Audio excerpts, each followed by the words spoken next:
With its extreme toughness and traction, the new BF Goodrich Mud Terrain TAKM3 is built to climb, made to mud and created to conquer. Find out more at bfgoodrich.com.au. The BF Goodrich Mud Terrain TAKM3. What are you building for?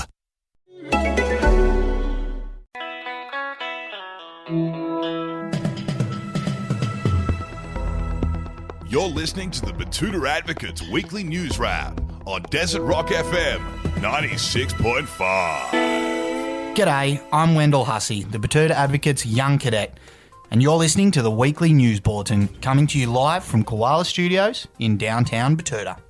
Here are the top stories from the Betoota Advocate, Australia's oldest and most respected newspaper. First up, and in news around the country, a national carrier pigeon network has been launched to compete with the NBN.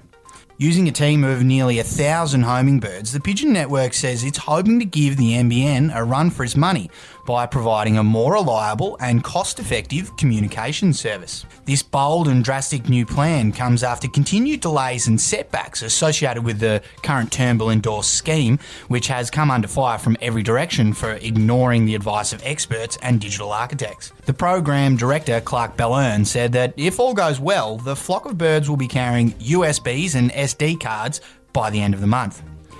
David Barker from the Flight Path District commented on our story, saying that he's hoping to get pigeon to the roof service rather than just the pigeon to the end of the street service. Elsewhere around the country, and data from the nation's self-serve checkout machines have revealed that 95% of the population's diet is potatoes.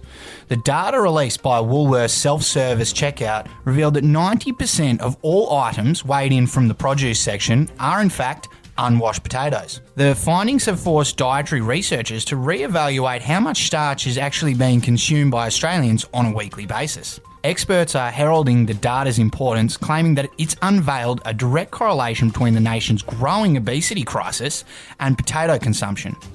Jimmy Oliver, a dietitian, said to The Advocate this week, "It makes sense. I mean, there's clearly some people out there whose entire fresh produce consumption is just potatoes. That's a lot of carbs." Internationally this week, and a Betootan local named Shani has been called out for referring to the European countries she is travelling through as if they were actual people. Shani's concerning relationship with the country started with a caption that simply stated, "Hello Spain," on her Instagram midway through last month. However, several weeks later, it was followed by, "Thanks for having me, France. It's been a pleasure. Hope you're ready for me, Italy." Then, "Where have you been all my life, Croatia?" And finally, "Greece, please don't ever change," at which point she was formally charged by local police. Adam Hennessy from the Golf Course Estate commented on our story, saying he landed himself in a spot of bother in the past when he officially thanked Ibiza for giving him chlamydia. Back in town now, and some junior lawyers at a small firm in the CBD have entered day 23 of their heated who'll leave work first standoff. Our reporters are still on the scene as the standoff doesn't look set to wrap up anytime soon. While office hours at Carter, Oakbridge and Webster's are listed as 9 to 6 p.m, the young employees told us that if you're a lawyer under the age of 25 and you don't stay back until at least 8 p.m, you'll get yourself fired for laziness. One of the graduates explained that while the floor under her desk isn't the worst place to sleep, she does hope someone else caves soon so they can all just go home. We'll endeavour to keep you updated as the story unfolds.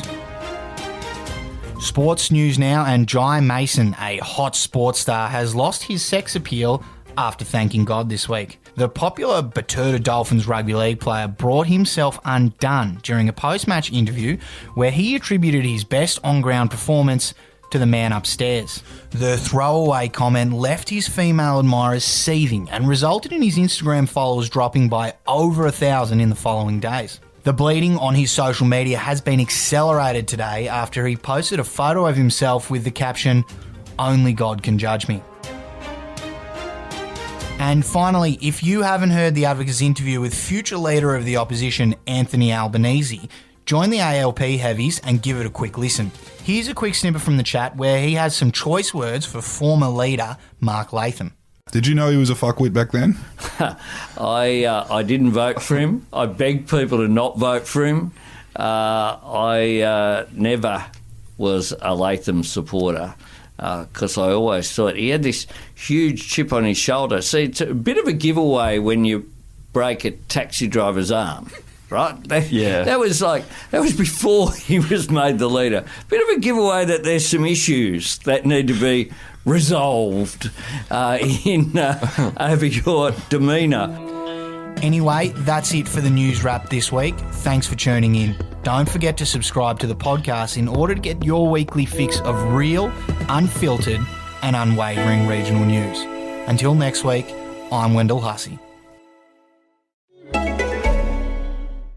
With its extreme toughness and traction, the new BF Goodrich Mud Terrain TAKM3 is built to climb, made to mud and created to conquer. Find out more at bfgoodrich.com.au. The BF Goodrich Mud Terrain TAKM3. What are you building for?